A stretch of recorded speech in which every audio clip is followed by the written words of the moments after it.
여러분 안녕하세요. HTBC TV입니다. 오늘의 뉴스입니다. 좋아요, 구독 신청 부탁드리겠습니다. 예, 어제 8.15 광복절에 서울시청 앞에서는 이제 시민단체들의 연합 태극기 집회가 있었습니다. 저도 현장에서 방송도 하고 녹화도 하고 그랬습니다. 그래서 문재인이 광복절 축사의 내용은 직접 보지는 못했습니다만 오늘 그 내용에 대해서 이야기해 보도록 하겠습니다. 문재인의 광복절 축사의 내용은 이렇습니다. 근대화 과정서 뒤처졌던 동아시아, 분업과 협업으로 경제발전 이루어 협력해야 함께 발전. 먼저 성장한 나라가 뒤따라 성장하는 나라 사다리 걷어차선 안 돼. 2020년 도쿄올림픽 동아시아가 우호와 협력, 공동 번영으로 나아갈 절호의 기회. 전문가들, 일본과 외교적 교섭 염두에 두고 대일 메시지 수위 낮춘 듯 이런 이야기로 요약이 가능할 것 같습니다. 예, 그 내용에 대해서 이야기하기 이전에 문재인이 이번 사태, 일본의 수출 규제에 대한 발언을 한번 다시 되짚어 보도록 하겠습니다. 문재인은 한국 기업의 위협이 될 시 좌시하지 않을 것. 우리에겐 12척의 배가 남아있다. 일본에 무릎 꿇지 않고 일본에 절대 지지 않을 것. 1, 2년 내 대체제 개발할 수 있을 것. 이런 이야기를 했습니다. 저는 몇 번의 방송에 걸쳐서 이야기를 했습니다만 한 나라의 대통령이 지금 전쟁 중도 아닌데도 불구하고 이런 식으로 외교적 수사를 쓴다라는 것 자체가 경악스러울 뿐만 아니고 무지하고 얘기를 하고 싶습니다. 대통령은 함부로 얘기를 해서는 안 되겠죠. 그 가장 비근한 예가 김영삼 전 대통령이 일본에게 버르장머리를 고쳐주겠다라는 이야기를 해서 물론 그것이 전부는 아닙니다만 그 이유 그 발언조차도 사실은 IMF를 철회하는데 한 가지 요인이 됐다라는 것이 지배적인 의견입니다. 그러한 역사적인 교훈을 문재인은 잊어버렸는지 그 당시에 문재인은 무엇을 하고 있었는지 그 정신 상태가 상당히 궁금하지 않을 수가 없습니다. 대통령으로서 국민들을 저런 식으로 전쟁터로 몰아가는 듯한 발언은 민주주의 국가에서는 있을 수 없고 일본의 군국주의 또 독일의 히틀러 시대에 있었던 그러한 형태의 발언이라고 하지 않을 수가 없습니다. 한편 남북 경협으로 일거에 일본에 역전할 수 있다라는 이야기를 했습니다만 그 다음날 북한은 미사일로 아주 따뜻한 대답을 해줬습니다. 일본은 한국의 도공 기술이 부러워 가져갔다라고 임진왜란 시대 그리고 그 이전의 역사 시대의 이야기들을 또 대통령 입에서 했습니다. 대통령으로는 할 수가 없죠. 저건 일반인들은 할 수 있는 이야기일지 모르지만 대통령으로서 공식 석상에서 저런 이야기를 한다는 것은 제가 봤을 때 개인 간에도 금기가 돼야 되겠지만 국가 간에서는 더 이상 있어서는 안 된다라는 생각을 하게 합니다. 한편 조국 전 민정수석 법무부 장관에 지금 내정이 되어 있죠. 죽창 들고 조총 든 외구와 싸운 조상을 시켰습니다. 다 같이 죽창 들고 뛰어가다 죽자라는 이야기인가라는 이야기를 제가 지난 방송에서 했습니다. 문재인 광복절 축사를 잠시 요약을 분석을 좀 한번 해보도록 하겠습니다. 근대화 과정에서 뒤처졌던 동아시아 분업과 협업으로 경제발전 1호. 중국하고는 그때 분업과 협업으로 하질 않았기 때문에 저 동아시아는 결국 이제 한국을 지칭하는 건데 근대화 과정에서 뒤처졌던 한국 분업과 협업으로 경제발전 1호. 사실은 분업과 협업이라는 건 너무 문재인이 과장된 이야기입니다. 사실을 그대로 얘기를 하면 한국은 근대화 과정에서 뒤처졌을 뿐만 아니고 그 근대화 과정 이전부터 많이 뒤처졌었던 나라입니다. 그래서 그때 분업하고 협업이라는 건 한국 입장에선 상상할 수도 없는 입장이었죠. 근데 문재인은 현실을 외면하고 마치 한국이 일본과 대등한 관계에서 분업과 협업을 한 것처럼 그런 식으로 이야기하는 것은 결코 현실적이거나 이성적인 것이 아니라고 생각을 합니다. 있는 사실을 일단은 받아들이는 것이 중요한데 머릿속에서 무슨 생각을 하고 있는지 상당히 궁금합니다. 그래서 현실인식, 과거 사실의 인식이 부족하다. 저는 그렇게 생각을 합니다. 지난 정권이 한 현실적 행동을 인정해야 됩니다. 저는 저 얘기는 제가 무슨 얘기냐면, 이승만 정권이 한 일, 그 다음에 박정희 대통령이 했었던 산업화, 근대화의 업적 같은 것들을 전부 인정을 해야지 되는데, 그런 모든 사실은 적폐로 몰면서 이런 발언을 하는 것은 모순입니다. 만약에 문재인 말대로 분업과 협업으로 성장을 했다면 박정희 대통령이 이룬 근대화와 산업화 운동은 일본과 분업과 협업으로 경제 발전을 이뤘다라는 것을 말하는 것이 되기 때문에 지금 와서 박정희 시대의 산업화와 근대화 시대를 전부 적폐로 몰고 있다라는 사실은 문재인이 자기 모순에 빠진 이야기다. 국민들을 완전히 개돼지로 알고 있다라는 생각을 할 수밖에 없습니다. 또 일본과 협력해야 함께 발전한다. 먼저 성장한 나라가 뒤따라 성장하는 나라 사다리 걷어차서는 안 돼.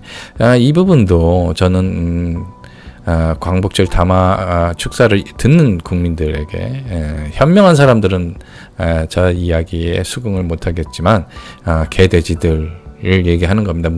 대깨문들. 저 이야기가 그럴듯하게 들릴 것이지만 사실은 그렇지 않습니다. 저 이야기는 국민들에게 여전히 일본은 사다리를 찬 부도덕한 나라로 지금 매도를 하고 있고 한국의 피해를 보면 일본도 큰 피해를 감수해야 할 것이라고 호언한 그런 사람 입장에서는 할 이야기가 아닙니다. 한국의 피해를 보면 일본도 큰 피해를 본다라는 것은 거의 대등한 관계라는 것인데 저 위의 표현은 먼저 성장한 나라가 뒤따라 성장하는 나라 사다리, 한국이 뒤따라 성장하고 있다는 걸 스스로 인정을 하면서 큰 소리 칠 때는 마치 대등한 것처럼 이야기하고 있는 그런 이중성이 보이는 겁니다.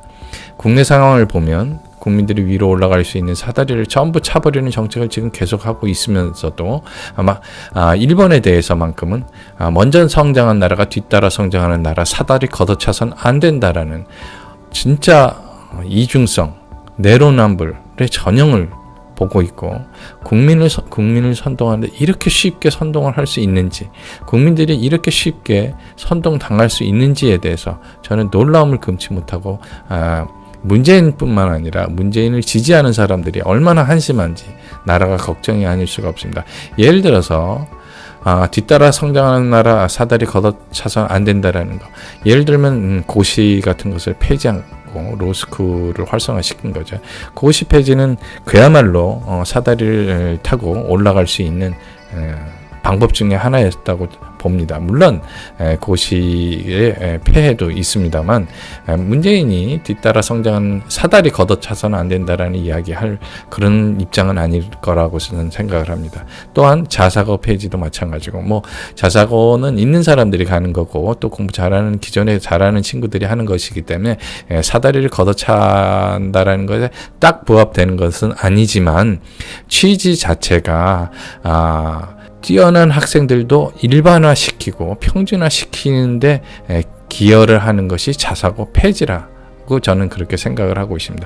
세계 어느 나라도 엘리트 교육을 무시하지 않고 엘리트들을 중시하고 있는데도 불구하고 한국만큼 이상스럽게 평준화를 고집하고 있는 지금 작금의 현실에서 문재인의 이중성, 내로남불을 보고 있다고 생각합니다. 또한 최저임금제도 마찬가지죠. 공평하다라는 것을 모든 사람들이 임금을 하고 평등하게 살게 하겠다라는 어떻게 보면 사회주의 정책임에도 사다리를 걷어차서는 안 된다라는 자기 스스로 모순되는 정책을 하고 있다라는 사실도 지금 문재인과 광복절 축사를 작성한 사람들 머릿속에는 그런 인식이 전혀 없는 것 같습니다. 주 52시간 이것도 마찬가지죠. 더 열심히 일을 해서 조금이라도 돈을 더 벌 수 있는 기회조차를 박탈하고 있는 사람이 사다리 이야기를 하는 건 굉장한 모순이라고 생각합니다. 광복절 축사 중에 2020년 도쿄올림픽 동아시아가 우호와 협력, 공동 번영으로 나아갈 절호의 기회라고 이야기를 했습니다. 민주당에서 더불어민주당이죠. 더불어민주당에서 동경올림픽 보이콧 이야기한 게 며칠 전에 있었습니다. 아무 생각 없이 했나 봅니다. 아니면 국민 선동하기 위해서 한 것 같습니다.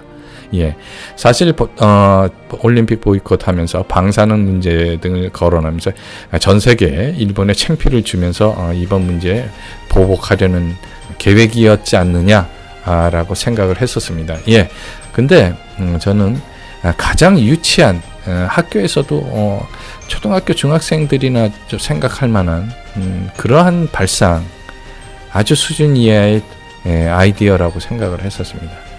그것이 한국에서는 통할지 모르지만 국제사회에서는 그렇게 그런 일들이 통하지를 않습니다. 한국에서는 학교 다니면서도 그런 식으로 왕따시키고 이런 사회 구조가 있기 때문에 주사파 정권에 하던 사람들은 한국에서 통하는 그런 방법들이 외국에서도 통할 것이다 라고 생각하고는 참 어리석은 단면을 보지 않을 수가 없습니다.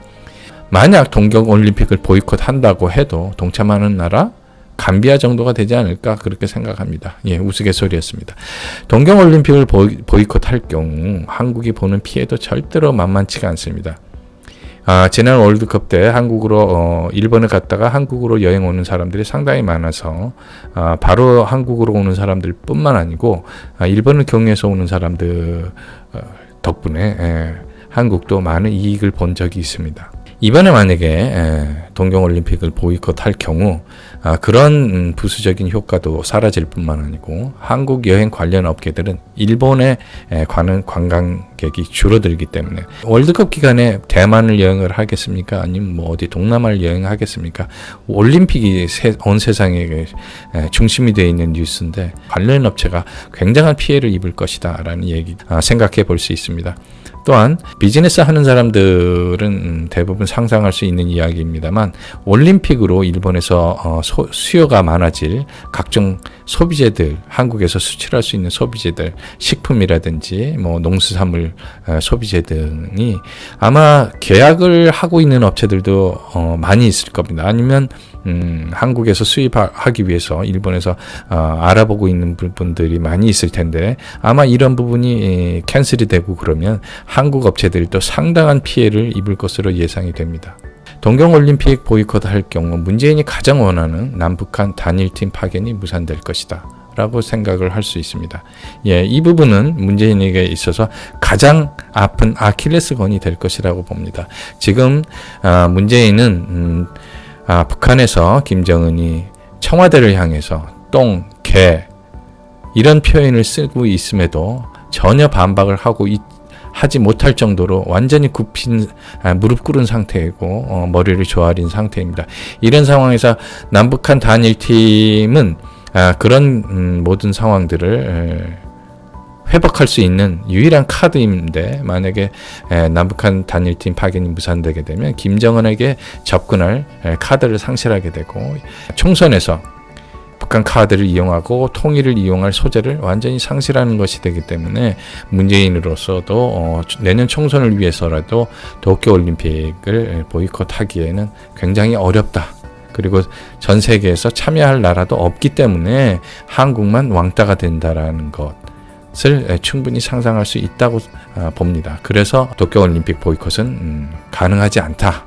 그것이 이제 제 생각입니다. 예, 그래서 이번 광복절 축사에 대해서 전문가들은 이렇게 얘기를 하고 있습니다. 일본과 외교적 교섭을 염두에 두고 대일 메시지 수위를 낮춘 듯하다라고 얘기를 했습니다. 이번 주인가요? 다음 주인가요? 베이징에서 한국과 중국, 일본 외교장관 회의가 있을 예정입니다. 당연히 이때 한국과 일본 이번 문제에 대해서 따로 회의를 할 것으로 예상이 되고 있습니다. 그런 상황에서 더 이상 일본을 자극하는 외교적 이야기는 하지 않는 것이 좋겠다라는 나 자체의 판단이 있었겠죠. 며칠 전에 한국과 일본 외무차관이 이제 비밀리에 회담을 하기로 했었는데 여론에 그게 노출이 되니까 취소를 한 전례도 있기 때문에 이번에 상당히 광복절 축사를 하면서 상당히 신경을 쓴 모양새가 느껴집니다.